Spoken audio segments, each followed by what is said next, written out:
Bună ziua! Am primit o grămadă de mesaje referitor la decizia mea de a petrece 1 mai la mănăstire și nu pe la mare, cu petreceri sau așa.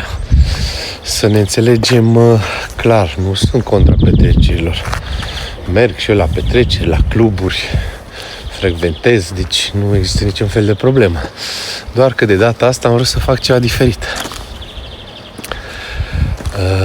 O să vă pun 2 întrebări, așa, pe scurt. Când ai o problemă, te îmbolnăvești sau unei persoane dragi ție se întâmplă ceva rău, cum te adresezi? Unde fugi prima dată? Cui te rogi? Lui Dumnezeu bănuiesc, nu? Așa.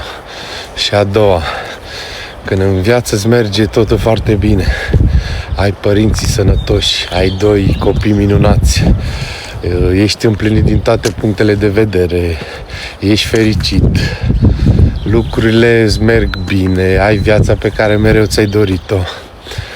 Nu trebuie să-i mulțumești cuiva? Nu trebuie să fii cumva recunoscător? Și tocmai când îți merge cel mai bine în viață, atunci trebuie să-i mulțumești lui Dumnezeu.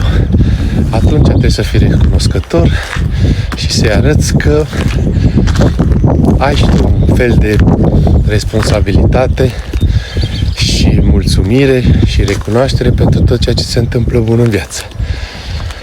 Nu-i vorba că fac eu pe religios acum, dar chiar am simțit lucrurile astea. Și când îți merge cel mai bine în viață, atunci trebuie să fii recunoscător și să-i mulțumești lui Dumnezeu.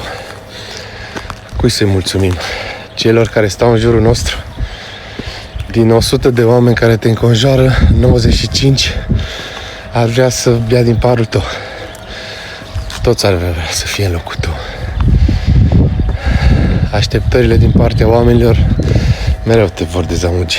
Dumnezeu nu te dezamăgește niciodată. Chit că ai bani, chit că nu ai bani.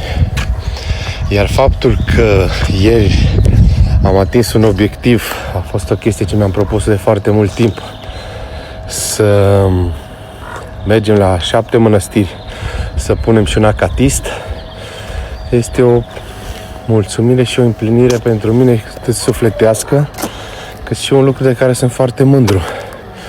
Pentru că nu e foarte ușor să faci chestia asta și rezultatul este o încărcătură spirituală, emoțională, care pleci împlinit.